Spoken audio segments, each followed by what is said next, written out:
Hello students, start करते हैं NCERT maths class 10 chapter number 5 arithmetic progression means AP exercise 5.3 question number 9 से आगे। Question number 10 है show that A1 A2 and so on up to AN form an AP where AN is defined as below. देखिए A1 A2 A3 and A4 up to AN ये term मिलके एक AP बनाते हैं। पहले तो हमको ये प्रूव करना है और कैसे प्रूव करना है। ये जो फर्स्ट पार्ट में दिया है nth term A N is equal 3+4n, मतलब लास्ट टर्म ए एन बोलो nth टर्म बोलो, उसकी वैल्यू 3+4n है। इसकी हेल्प से A1 A2 A3 A4 ये हमको फाइंड करना है, ठीक है ना। और फाइंड करके फिर चेक करना है कि क्या वो एपी बनाते हैं, ठीक है ना, या नहीं बनाते। ऐसे ही सेकंड में सेम थिंग, पहले हम A1 फाइंड करेंगे, A2 A3 A4 A5 ऐसे, और उसके बाद हम चेक करेंगे कि वो एपी बनाता है या नहीं बनाता। एपी कैसे हम चेक करते हैं भाई, दो कंजुगेटिव नंबर का डिफरेंस जो है वो सेम आना चाहिए, मतलब कॉमन डिफरेंस का कॉन्सेप्ट अप्लाई करके सेकंड टर्म से फर्स्ट टर्म सब्ट्रैक्ट कर लो, फिर थर्ड से सेकंड कर लो, फोर्थ से थर्ड कर लो, फिर डिफरेंस देख लो, सबका सेम आ रहा है तो एपी है, नहीं आ रहा तो नहीं है। चलिए अब सबसे पहले फर्स्ट पार्ट की हम बात करेंगे। Given nth term A N कितना है 3+4n। अब देखो मैं क्या करूँगा, हमें फाइंड करना A1, जहाँ n है वहाँ 1 रखूँ तो A1 बन जाएगा ना ये। देखो जहाँ भी n है मैं 1 रख रहा हूँ वहाँ पे A1 इज इक्वल 3+, यहाँ भी n है तो यहाँ भी 1 रखूँगा, 4×1, तो A1 की वैल्यू हो गई 3+4 बन जा 4, A1 की वैल्यू हो गई 7। ऐसे ही मैं A2 फाइंड करने वाला हूँ, A2। अब देखो जहाँ भी n है वहाँ मैंने 2 रखा है। अब इधर क्या होगा 3+4×2, यहाँ भी n के प्लेस पे 2, तो A2 की वैल्यू क्या मिलेगी 3+4 2 जा 8, 3+8 कितना होता है 11, तो A2 की वैल्यू आ गई 11। अब मैं ऐसे ही A3 फाइंड करने वाला हूँ, जहाँ n है वहाँ पे 3 रख रहा हूँ। अब क्या मिलेगा मुझे 3+4×3, तो ये हो जाएगा 3+12, तो A3 का वैल्यू मिल गया मुझे 15। अभी एक और निकाल लेते हैं, क्या निकालें A4। चलिए तो जहाँ n है वहाँ 4 रखा है, देखो n के प्लेस पे 4, 3+4×4, 3+4×4, तो A4 का वैल्यू हो गया 3+4 4 जा 16, तो A4 का वैल्यू हो गया 19। अब हमने चेक करना है, देखो चेक कैसे करेंगे, कॉमन डिफरेंस वाले कॉन्सेप्ट पे जाएंगे। अब आपको बताया ना कॉमन डिफरेंस का कॉन्सेप्ट क्या है, कॉमन डिफरेंस, इसको हम डी से लिखते हैं और इसका कॉन्सेप्ट है further next minus previous, further next term minus previous term, previous term. अब देखिए और ऐसे भी बोल सकते हैं, और करके डी इज इक्वल क्या होगा A2 माइनस A1, ये फर्दर नेक्स्ट ही तो है, प्रीवियस ही है, और A3 माइनस A2 भी बोल सकते हैं, और A4 माइनस A3 भी बोल सकते हैं। तो मैं ये फाइंड करूँगा, ये करूँगा और ये करूँगा, उसके बाद चेक कर लूँगा क्या सब इक्वल आ रहा है, मतलब डी मिल रहा है या नहीं मिल रहा। चलिए पहले मैं करता हूँ D1 मान लेता हूँ, पहले वाला फाइंड कर रहा हूँ ना ये, उसको D1 लूँगा, तो D1 क्या हो गया A2 माइनस A1 हो गया, ठीक है जी। अब A2 की वैल्यू देखो क्या 11 है, माइनस A1 की वैल्यू 7 है, तो D1 की वैल्यू क्या मिली मुझे 4 मिली। सिमिलरली D2 फाइंड करूँगा, D2 यहाँ से फाइंड करूँगा, क्या हो जाएगा A3 माइनस A2। अब देखो A3 की वैल्यू क्या है 15 है, माइनस A2 की वैल्यू क्या है 11 है, तो D2 की वैल्यू क्या आ गई 50 माइनस 11 4 आ गई। अब चाहो तो एक और फाइंड करके देख सकते हो, बट नीड नहीं, क्योंकि D1 D2 इक्वल आ गया। ठीक है ना, बस इतना ही काफ़ी है। First second and second third का डिफरेंस आप चेक कर लो, पता चल जाएगा। 3 वो क्या होगा, देखो A4 minus A3, A4 minus A3।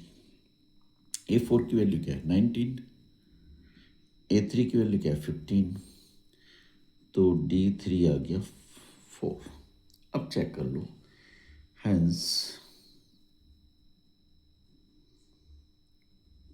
D1 is equal D2 is equal D3 is equal कितना है 4, और जो कि हो गया हमारा D। ये बात हो गई। अब हमारे पास D हो गया common difference, hence so A1 A2 A3 and so on up to AN are in AP are in AP because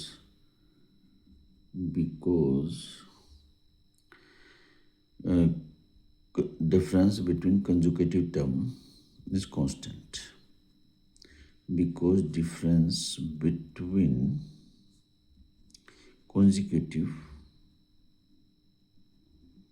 terms are constant, difference is constant। ठीक है, मीन्स कॉमन डिफरेंस उनका सेम है। ये बात आ गई। अब हम इसमें क्या करना है, सम भी फाइंड करना है। अब हमने देखो ये तो चेक कर दिया इसमें कि ये एपी में है। अब मैं क्या करूँगा, S15 फाइंड करूँगा यहाँ पे। S15 फर्स्ट पार्ट के लिए ही क्या होगा, देखो पहले S15 लिखने से पहले SN लिख लेता हूँ। SN की फॉर्मूला क्या है, N/2 into 2A plus N-1 into D, यही है ना। चलिए N-1 इंटू डी ये है। अब देखो SN जहाँ N है वहाँ पे क्या लिखूँगा मैं 15, यहाँ भी 15/2। अब देखो 2 मल्टीप्लाई A की वैल्यू कितनी है A1 कितना है 7 है ना, 7 प्लस N कितना 15 -1, और D हमने जस्ट फाइंड दैट 4। ये हो गया 15/2, 7 2 जा कितने होते हैं 14, प्लस 15 -1 14 इंटू 4। अभी कितना मिला हमको, देखो S15 is equal 15/2 into 14 plus 14 into 4 कितना हुआ 56, 15/2 मल्टीप्लाई कितना मिला ये 6 4 10 5 1 6 1 7, 2 से 70 को डिवाइड कर दो 35 टाइम, मिलेगा क्या 15 इंटू 35, करिए मल्टीप्लाई 75 52 525। ठीक है जी, ये हो गया फर्स्ट पार्ट का आंसर। अब हम लेंगे सेकंड पार्ट। ठीक है, सेकंड पार्ट में जो एन टर्म है AN उसकी वैल्यू 9 - 5N। यहाँ भी मुझे क्या फाइंड करना है A1 A2 A3, तो N के प्लेस पे 1 रखूँगा। A1 इज इक्वल हो गया 9 - 5 इंटू 1, तो A1 हो गया 9 - 5, A1 हो गया 4। अब मैं फाइंड करूँगा ऐसे ही A2, देखो जहाँ भी मैंने वहाँ 2 रखा, तो 9 - 5 इंटू 2, तो A2 की वैल्यू हो गई 9 - 10, A2 की वैल्यू आ गई -1। अब ऐसे ही A3 और फाइंड कर लो, जहाँ मैंने वहाँ पे 3 रखा, तो ये हो जाएगा 9 - 5 इंटू 3, 5 इंटू 3, तो A3 की वैल्यू क्या आ गई 9 - 15, A3 की वैल्यू आ गई -6। अब चेक करते हैं जरा, देखो चेक क्या करेंगे, A1 जो D1 हमको निकालना है, D1 इज इक्वल, देखिए D का कॉन्सेप्ट क्या है, D इज इक्वल होता है further next minus previous term, ये होता है। F for further and for next minus previous. तो ये होता है A2 माइनस A1, फाइंड कर लो। A2 हमारा ये है और A1 हमारा ये है, -1 फिर माइनस लगा के 4, तो D1 की वैल्यू आ गई -5। अब हम फाइंड करेंगे D2। D2 हो जाएगा A3 माइनस A2। अब A3 है हमारा -6 माइनस A2 की वैल्यू क्या, -1, तो ये हो गया -6, देख लो -6 और यहाँ माइनस माइनस हो गया +1, कितना मिला -5। अब देखो D1 कितना है -5, D2 कितना है -5, तो D1 is equal D2 is equal D, ठीक है। सो ये हो गया आपका -5। D1 और D2 दोनों इक्वल हैं, और यही D1 और D2 का मतलब क्या, कॉमन डिफरेंस ही है। D1 D2 इक्वल है मतलब कॉमन डिफरेंस सेम है, और वो -5 है, तो D की वैल्यू -5 मिल गई। Hence A1, A2 and so on AN are in AP because difference between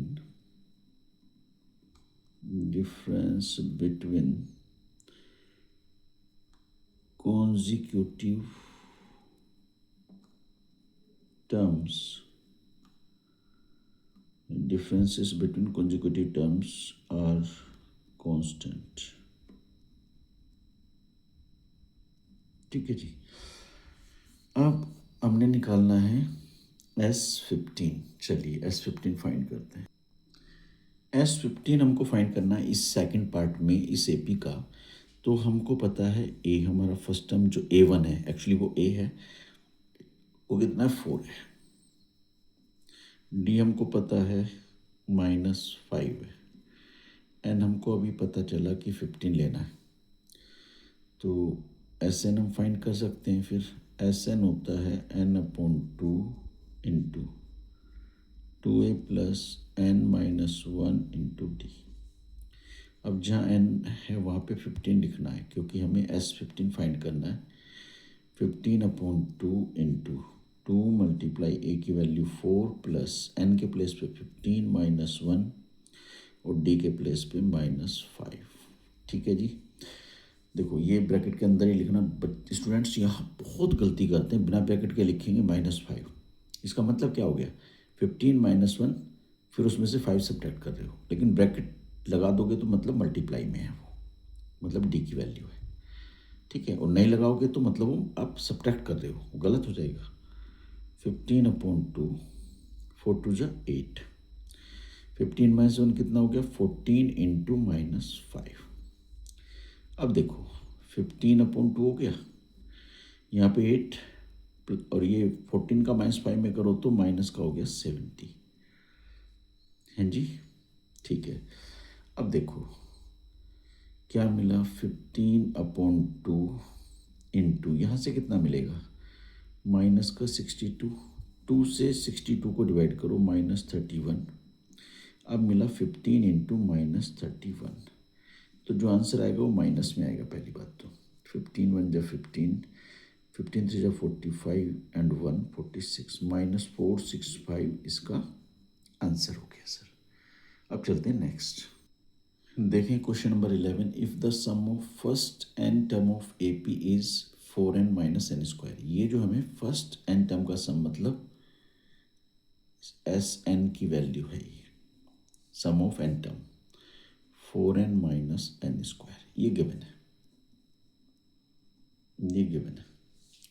what is the first term मतलब S1, first term S1, A1 और S1 इक्वली होंगे, क्योंकि फर्स्ट टर्म का मतलब क्या है, एक ही टर्म है और उसका सम भी वही होगा ना। सम ऑफ वन टर्म का मतलब क्या, फर्स्ट टर्म ही है। S1 का मतलब क्या, sum of one term first term, that is A1, correct. तो A1 और S1 फर्स्ट टर्म और सम ऑफ वन टर्म एक ही बात है। What is the sum of first two term, मतलब S2 जिसमें first term and second term दोनों इंक्लूड है। What is the second term, अब सेकंड टर्म कैसे निकालेंगे, जो दोनों का सम है उसमें से फर्स्ट टर्म को सब्ट्रैक्ट करके सेकंड टर्म आ जाएगा। चलिए करते हैं।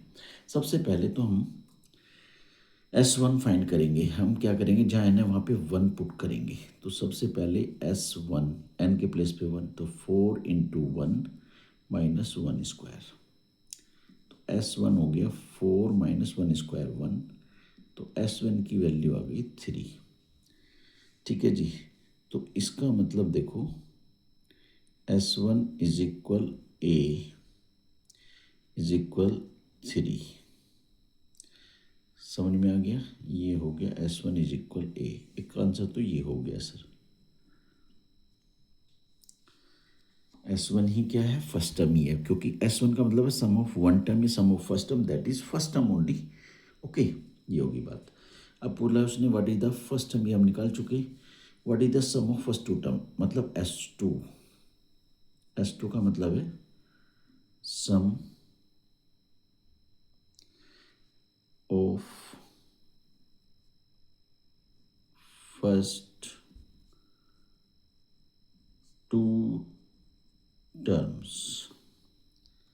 ठीक है, देखो कैसे S2 निकालेंगे, जहाँ भी है ना वहाँ पे 2 रखो। तो ये हो गया S2 4 into 2, 4 into 2 minus 2 square. तो ये हो गया 8 माइनस 2 टू जा 4, 2 का स्क्वायर 4 होता है। अब 8 माइनस 4 कितना हो गया 4, तो S2 की वैल्यू आ गई 4। सम ऑफ फर्स्ट टू टर्म, ये हो गया एक आंसर। ठीक है जी, आगे क्या बोला है, what is the second term. Second term A2, A2 मतलब सेकंड टर्म,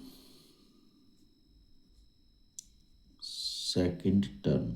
अभी हम कैसे निकालते हैं, ये निकालते हैं हम S2 माइनस S1। देखो S2 का मतलब है sum of to term, S1 का मतलब है सम ऑफ फर्स्ट टर्म या वन टर्म। अब दो टर्म के सम में से फर्स्ट टर्म को सब्ट्रैक्ट करें तो सेकंड टर्म ही तो आएगा ना। तो A2 की वैल्यू क्या हो गई, S2 की वैल्यू है 4 माइनस S1 की वैल्यू कितनी है 3, तो A2 की वैल्यू हो गई सर 1। ये एक हो गया आंसर इसका। अब इसके बाद क्या पूछा है, इसके बाद आपसे पूछा है थर्ड टर्म। थर्ड टर्म पूछा है A3, और A3 का मतलब है थर्ड टर्म। थर्ड टर्म, और ये हम कैसे फाइंड करेंगे, A3 का मतलब है अगर हम सम ऑफ थ्री टर्म में से सम ऑफ टू टर्म सब्ट्रैक्ट कर दें, ये S3 का मतलब है sum of three terms, S2 का मतलब है सम ऑफ टू टर्म। अगर S3 से S2 सब्ट्रैक्ट कर दें तो केवल थर्ड टर्म ही तो बचेगा ना सर, है।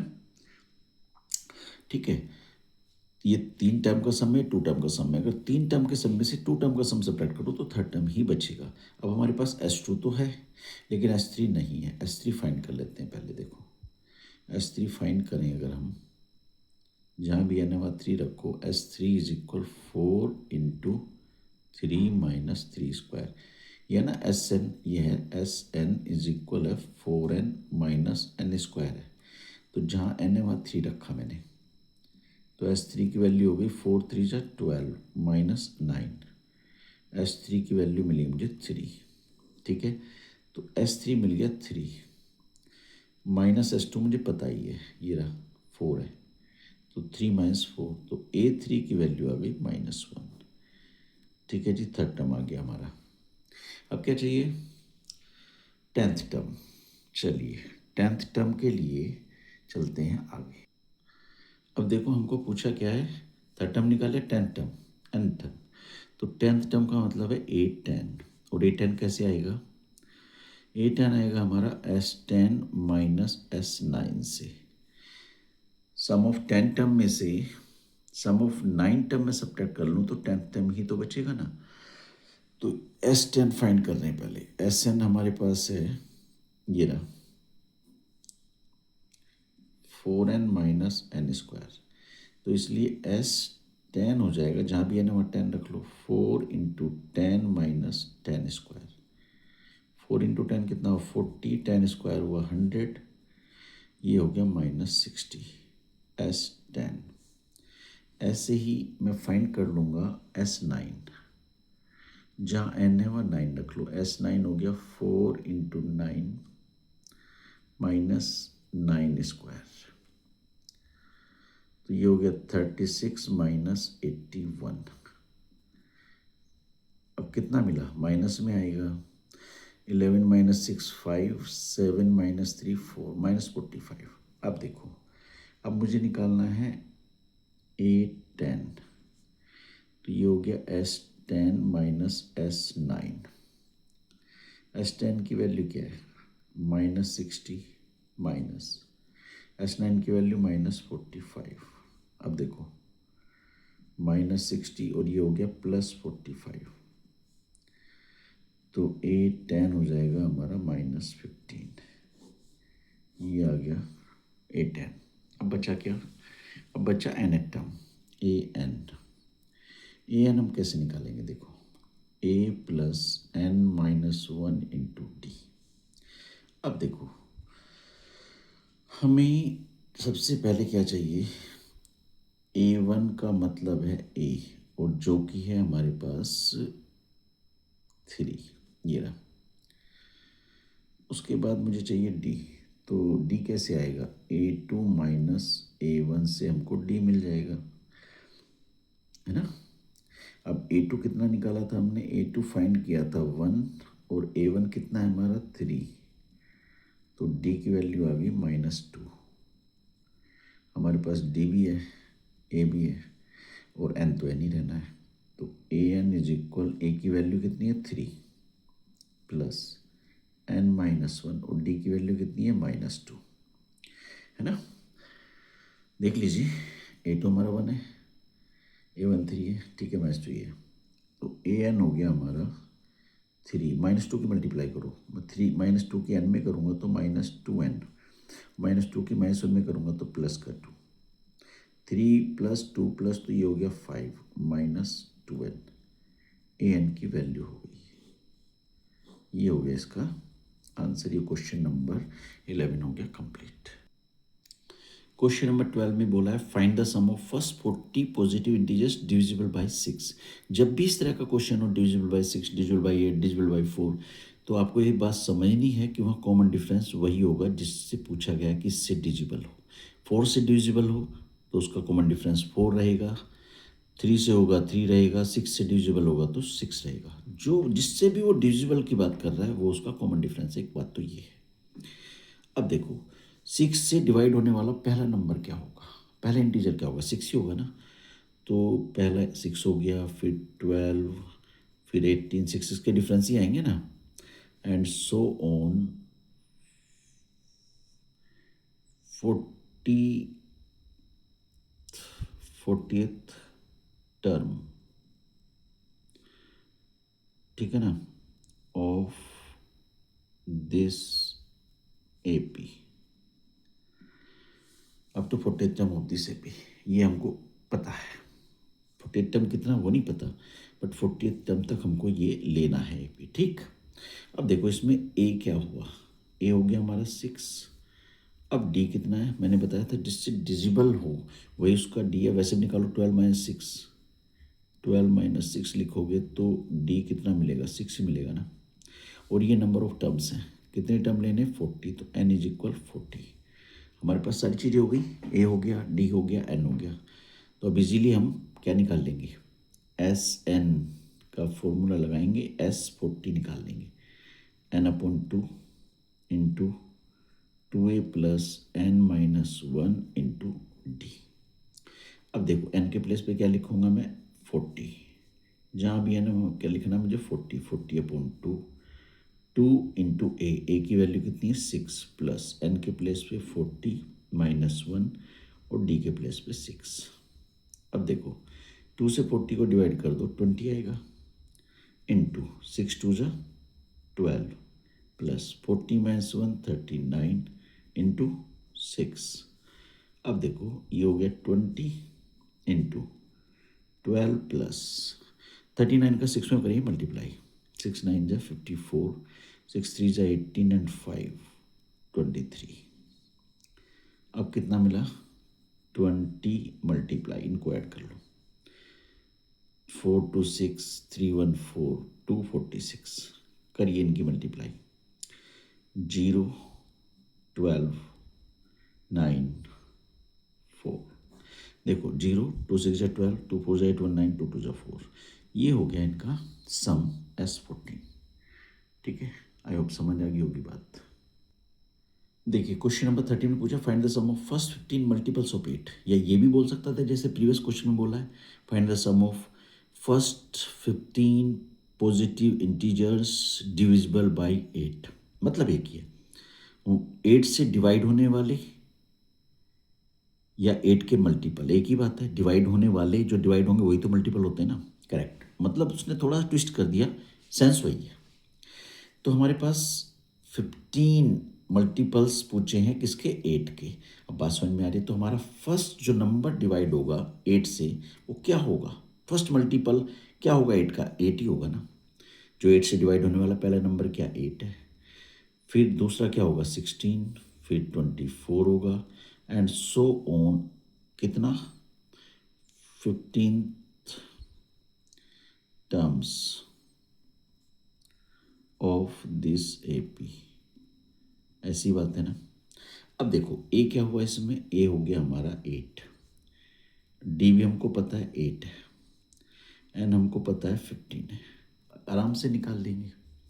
देखो एस एन हम जानते हैं n/2 होता है into 2a plus n minus 1 into D. ठीक है, ये आइडेंटिटी याद रखिएगा, बहुत यूज होना है, बहुत इंपॉर्टेंट है। n के प्लेस पे जहाँ भी n है वहाँ पे कितना रख देंगे हम 15। हमें 15 मल्टीपल्स पूछे ना, n15 है तो जहाँ भी n है वहाँ रखेंगे 15/2 2 इंटू ए कितना 8 प्लस n के प्लेस पे 15 माइनस 1 और d के प्लेस पे 8। अब देखो ये 15/2 ही रहने वाला है, 2 8 जा कितने होते हैं 16 प्लस 15 माइनस 1 कितना होता है 14 इंटू 8। अब देखो ये 15/2 ही रहेगा, यहाँ क्या मिलेगा हमको 16 प्लस 14 का 8 में मल्टीप्लाई करो 112। ठीक है, अब क्या मिला आगे 15/2 मल्टीप्लाई, इनको ऐड कर लो 128, 2 से ये डिवाइड हो जाएगा 64 टाइम, तो मिलेगा क्या 15 इंटू 64। देखो 15 4 जा 60, 15 6 जा 90, 90 एंड 6 960। ठीक है, ये हो गया आपका क्वेश्चन नंबर 13 कंप्लीट। देखिए क्वेश्चन नंबर 14 में बोला है find the sum of the odd numbers between 0 and 50। 0 से 50 के बीच में जो ऑड नंबर्स हैं उनका सम। तो सबसे पहले देखो ऑड नंबर होता है हमारा 1 से स्टार्ट, और 2 2 का डिफरेंस होता है, 1 के बाद आएगा 3, 3 के बाद आएगा 5 एंड सो ऑन, लास्ट होगा 49। अब यहाँ जो ए है हमारा 1 है, डी हमारा कितना होगा 3 माइनस 1, तो डी हो जाएगा हमारा 2, और ये एल है हमारा 49। तो हमें पहले एन फाइंड करना पड़ेगा, सम तो तभी निकाल पाओगे ना जब एन मालूम होगा। तो अब ए डी और एल की हेल्प से हम एन फाइंड करेंगे। तो एल या ए एन एक ही बात है, ए एन को एल भी लिखते हैं, एल को ए एन भी लिखते हैं। लास्ट टर्म वो क्या होता है A plus N minus 1 into D. अब देखो लास्ट टर्म की वैल्यू कितनी है 49 है, ए की वैल्यू 1 है, एन फाइंड करना है -1 और डी की वैल्यू है 2। अब देखो 49 1 इधर आके हो गया माइनस ये वाला 1, इज इक्वल क्या मिला n माइनस 1 इंटू 2, ये कितना हो गया 48 is equal n minus 1 into 2। अब ये 2 मैं 48 के अपोन में लेके आऊँगा तो ये इसको डिवाइड करके कितना मिलेगा 24 इज इक्वल n माइनस 1 इधर आके क्या हो जाएगा 24 प्लस 1 इज इक्वल n। तो n की वैल्यू आ गई हमारे पास 25, n हमको मिल गया। अब इजीली हम सम निकाल लेंगे।